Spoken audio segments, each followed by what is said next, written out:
Cannes Film Festival is the director of The Last Inquisitors, Guy Bleyaert. Guy, welcome. Welcome. Hi, Frank. Hi, Hollywood. Oh, look at that, yes. Now you're coming to us all the way from Cannes. How is Cannes?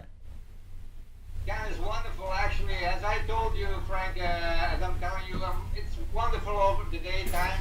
We have beautiful weather out here, but I can say right now it's a little bit colder at the evenings, but it's wonderful to be here. There's a lot of movie people here, as I said, like directors, producers, distributors. You can find anything that you need. So whatever you want to do here, this is the place to be, actually, to present your movie or to talk to distributors doing business and whatever, all kinds of movie people. And they just also presented the Expendables 3 here. So this is marvelous. It was a great show. Yeah, I don't know if Stallone was with it, but it was great to see, Now, anytime I've seen like coverage of the Cannes Film Festival, it's always there's elaborate stunts that people do to get publicity for their films. You'll see posters and hanging down from all the buildings to try to get publicity for the films. Is it like that for you this year? Are you seeing all these kind of crazy things happening around you? Exactly. They make sure every day there's something happening here, So every day there's something new that you can, see here as a show, actually. And if you're here for business, you just mind your own business. Just go to the marketplace and do that, whatever. There's plenty of things that you can do here, actually, if you're involved in the film business. So I have combined it myself with some pleasure. I'm here as a holiday and actually combine it with business. So this is always marvelous to be here. So if you see it that way, then it's great anyway. All right, well, Guy, just to backtrack for everybody that's watching, I mean, while you're there for film, that's not how you first got your start. I mean, you first started off doing motocross when you were 16. So how did you get involved with that? Actually, I was already interested when I was 12 years old. I got a camera, a Super 8 camera, from my mom for my Santa Claus, And I started to shoot actually short film on 8mm, But in my whole family were racers, motocross racers. My father was a pioneer champion in Europe, and I needed to hold the flag high, This is how it goes in families. They say, oh, our son is very talented, so now he needs to hold the flag high, right? So, and they knew I was very talented, and I started to race when I was 16 years old. And I had a very successful career, When I was 21, I already won my championship of Europe, so I was actually very good at it, and I wanted to make the leap up for the World Championships, but I made a terrible fall then, and I almost broke my neck, So the doctor said I couldn't race anymore. He said if you're going to race again, you have the chance that you might not recover anymore, and that you So I did tried it again, But I told to myself, if I cannot make it the leap up to the World Championships, then it doesn't have to be for me anymore. So I quit that, and I started to shoot film on SD quality. This is a kind of a, remember that, it had Yes. that way. Back in the old days. Exactly, and shooting on film was too expensive for me at that time, so I had to make a choice. I bought some gear, started to shoot, but it wasn't possible to shoot a huge movie, actually, that was suitable for theater or DVD release or whatever, And now we have this opportunity. Times has changed, and it's very accessible. You can buy cheaper cameras, and cheaper gear, and do great stuff with it without actually overkill yourself. Now, how frustrating is it for you and I'm sure many young filmmakers go through this, where they want to do films, but they find, especially for yourself at the time, technology wasn't available to you to make everything that you had in your head come to the screen. But now all of a sudden, everything is possible to you. Technology is much more affordable. It's easier to get a camera. So how does that get you excited when all of a sudden technology became much cheaper and more available to you? For me, it was a whole new world, whole new doors that opened, because it's not anymore about the gear. It's affordable, it's accessible for a lot of young filmmakers out there. So the only thing that you have to do is be very creative. It's about the story, the script. It's about this is the blueprint, right? You start with your script. This is an advice that I can give to all the young directors or producers or filmmakers out there. If you want to make your first film, make sure that the blueprint is good. What made you decide that Last Inquisitors would be your first feature film? Well, actually, The Last Inquisitors was my first feature film, yes. But I did a lot of short films, you know, and commercials, and I always wanted to shoot fiction, and I always wanted to do like it's boyish stuff, right? Shooting and stuff. You know? So I always was very excited to do that once, you know, and I wrote my script in that sense that there was adventure and action in it, and that there was all kinds of things in it, and also a little bit something to think about. So I wrote a story that was interesting for all kinds of people, you know, and there was enough action and excitement in it, you know. So that was something I really wanted to do. Oh yeah, so now Guy, because I know you said you want to do a lot of action and adventure. Now films in Belgium, you're kind of going to go against the flow. You're kind of more of a rebel as opposed to what other Belgian filmmakers are doing. Right, action in Belgium is taboo. You know, they're not really an action movie in Belgium. There are not a lot of directors who shoot action, and that is because action film is not so accessible as it is in the U.S. as it is in California. You know, because behind every corner you have people in. You guys are having a film industry in Europe. We're not talking about a film industry. We're talking about different companies that produce films. You know. Yeah. It's not like a huge film industry, and Hollywood is a different kind of thing. You know, you have many people who are working in the industry and who are doing like for FX. You know, FX. If you want to have a pirate technician, if you want to have somebody who handles the guns, you know, everything, it's very accessible. Those are things that we don't have here, you know. You have to do it all by yourself and find out how you can do it. So it's kind of more difficult to shoot action movie over here than it would be in Hollywood.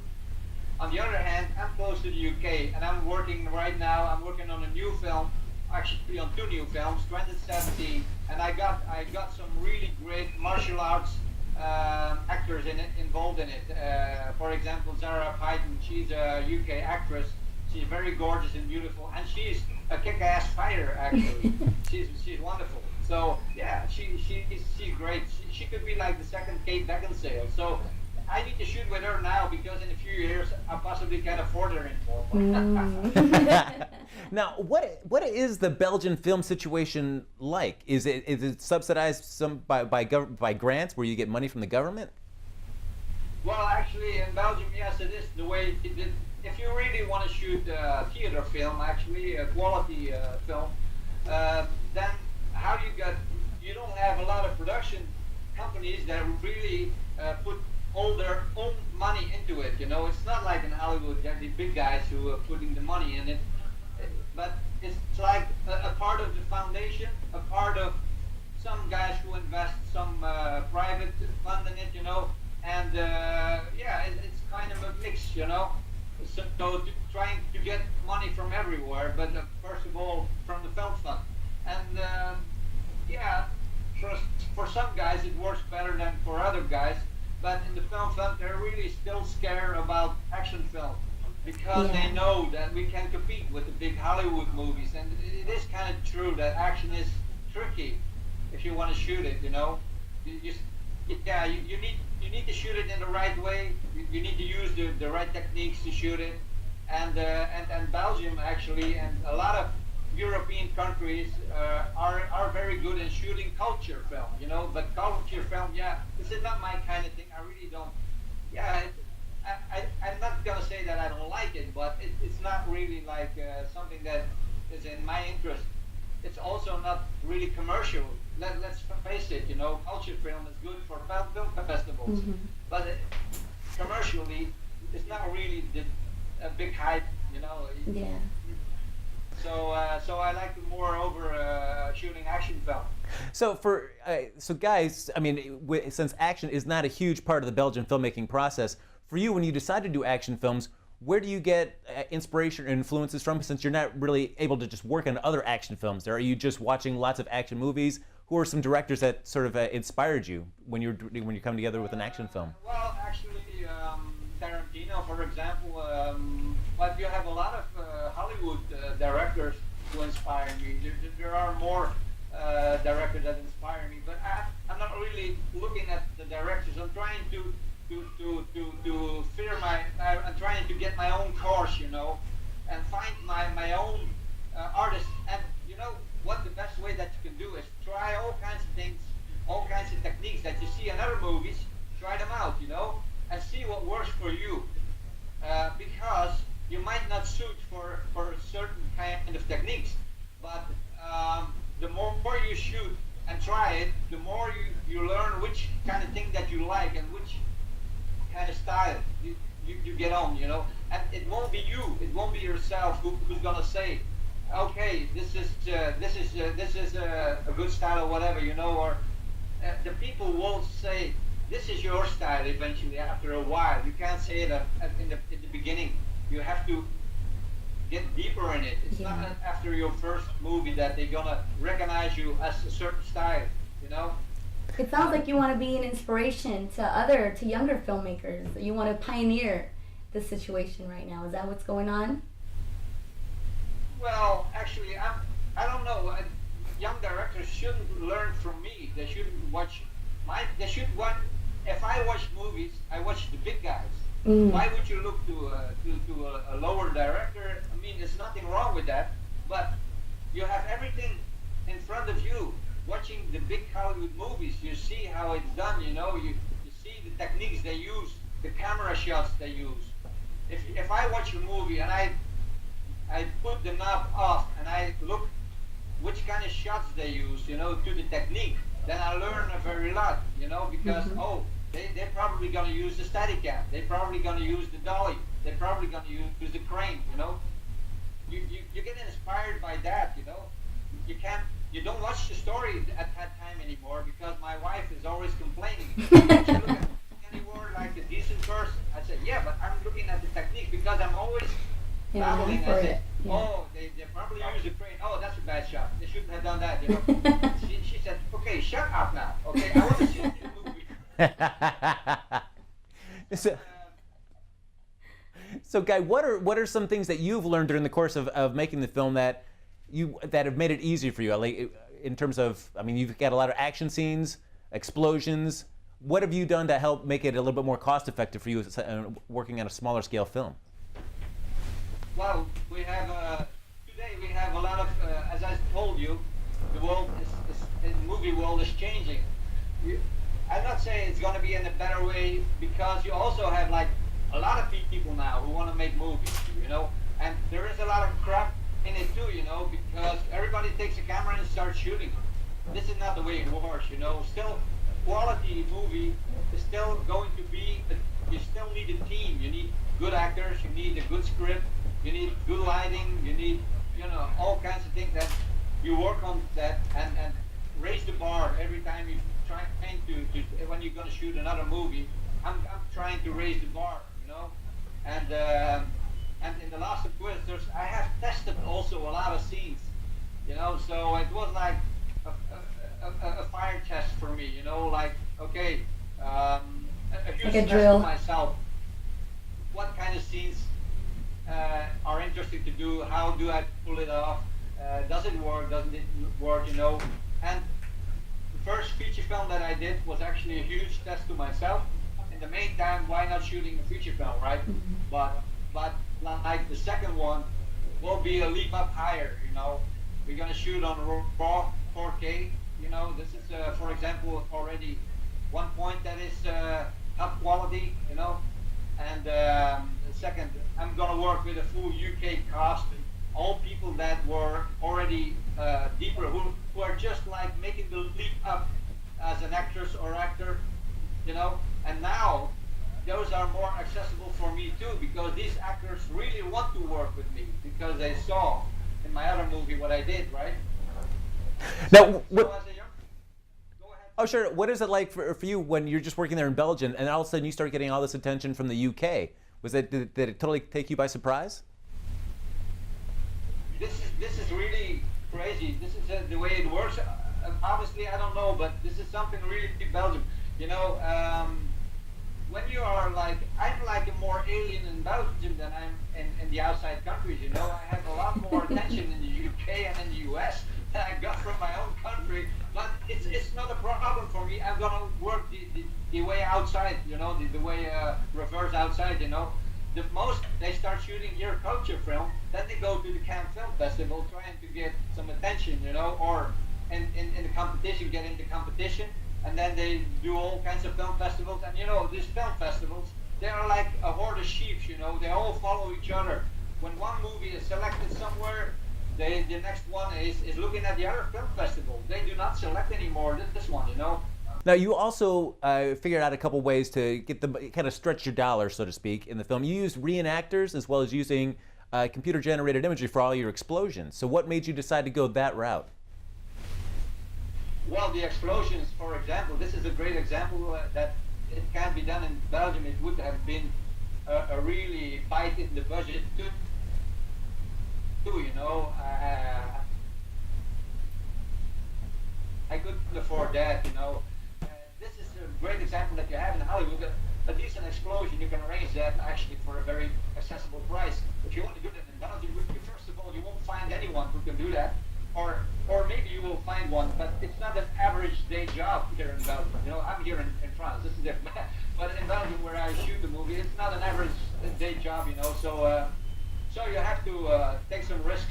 That's why I did all the explosions in my movie are CGI actually. So because it wasn't be-doneable, and I said, okay, if it's acceptable, if CGI is acceptable for explosions, then I put it in.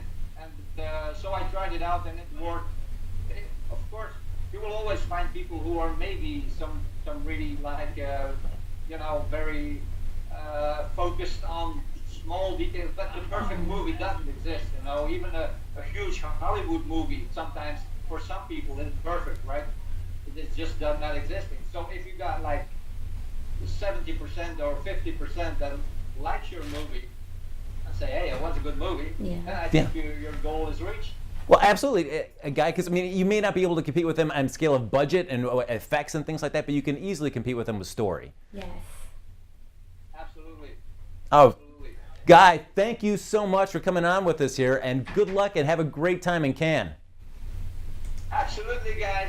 So I love you guys out there. You know, keep going on with your great show and everything. Thank you. Good luck with everything. How'd you say? I said good luck with everything.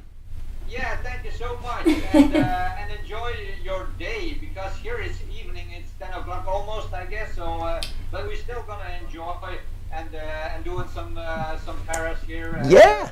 Having some drink, you know. Enjoy. Oh, so jealous. Yes, well, maybe next year we'll be out there together. Yes. Bye, Guy.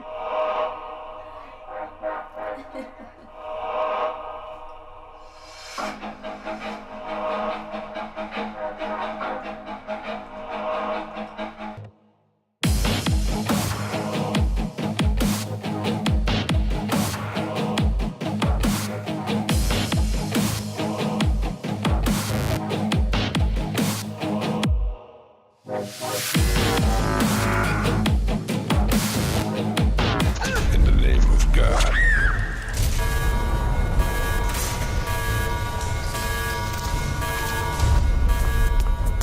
It was your kind of people that brought me in this mess. I'm the one who opened the locks to free you! Make sure you bring it to me. Listen, shut up. A war is about to begin.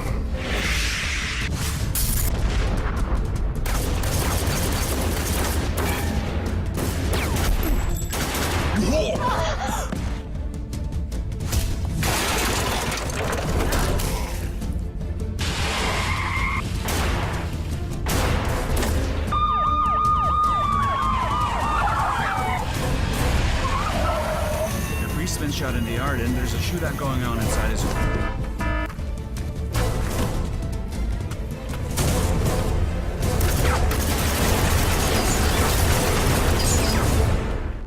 The Last Inquisitors, a movie to be seen.